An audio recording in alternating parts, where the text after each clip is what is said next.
Olá, galera, bom dia, né? Esse slide que eu montei, né, para fazer um resumo para vocês sobre os fios de sutura, né, que nós estamos trabalhando nessa última aula aí que nós vimos de enfermagem cirúrgica. Então, os fios de sutura, eles têm, pessoal, um contexto histórico, né? Como a gente viu, até as cirurgias, elas tiveram o conceito histórico, né? A questão dos barbeiros, a anestesia também ela foi utilizada pelos barbeiros. E os fios de suturas também, eles não deixaram de ser utilizados também como por pessoas consideradas barbeiros, né?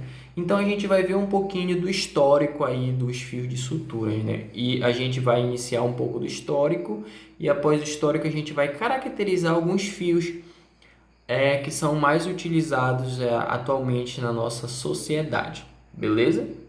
Então, antigamente, pessoal, quando a pessoa, né, como vocês podem ver, eu coloquei um ferimento aqui, ó.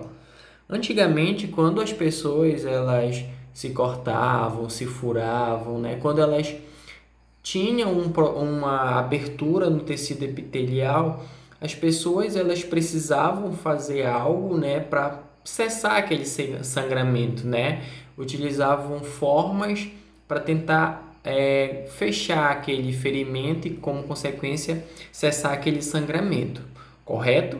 Então, o que que eles utilizavam, pessoal? Olha só, na maioria das vezes, eles utilizavam o que? Eles pegavam ferro, né? Eles encostavam na ferida, né? Certo? A tendência desse ferimento era ele fechar, tá? Então, era uma situação de contexto histórico que é importante a gente ver. Com o passar do tempo, pessoal, a gente viu também as múmias, né? Se vocês gostam de assistir filme, né? Aqueles traços feitos na múmia, né? Aquilo foi para também cessar uma forma de sangramento. E isso foi visto, né, como algumas formas de fechamento de abertura, certo? E aqui embaixo, né, eles utilizaram também, galera, no decorrer da nossa história, os fios. Mas que fio, professor?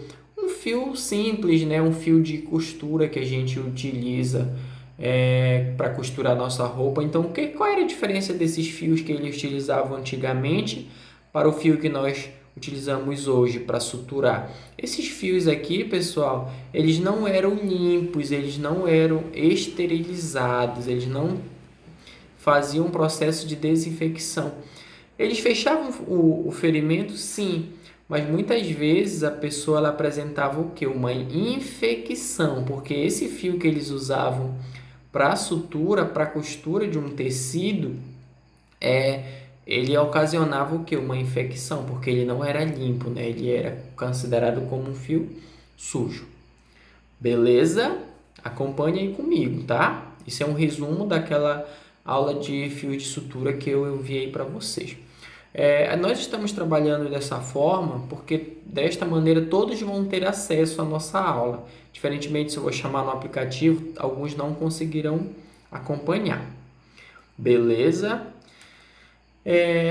O fio, geralmente, galera, ele vem ligado a uma agulha, né? Uma agulha na ponta desse fio. Aí a agulha ela tem um formato redondinho, certo? E vai obedecer ali ao tipo de cirurgia que eu vou fazer. Sobre os fios de sutura, galera, eu tenho que atentar para a questão do diâmetro dele. Mas por que para o diâmetro? O que que acontece? O diâmetro, pessoal, o que que eu tenho que ter em mente? Quanto maior for a numeração desse fio, menor vai ser o tamanho dele. Então, quanto maior a numeração, menor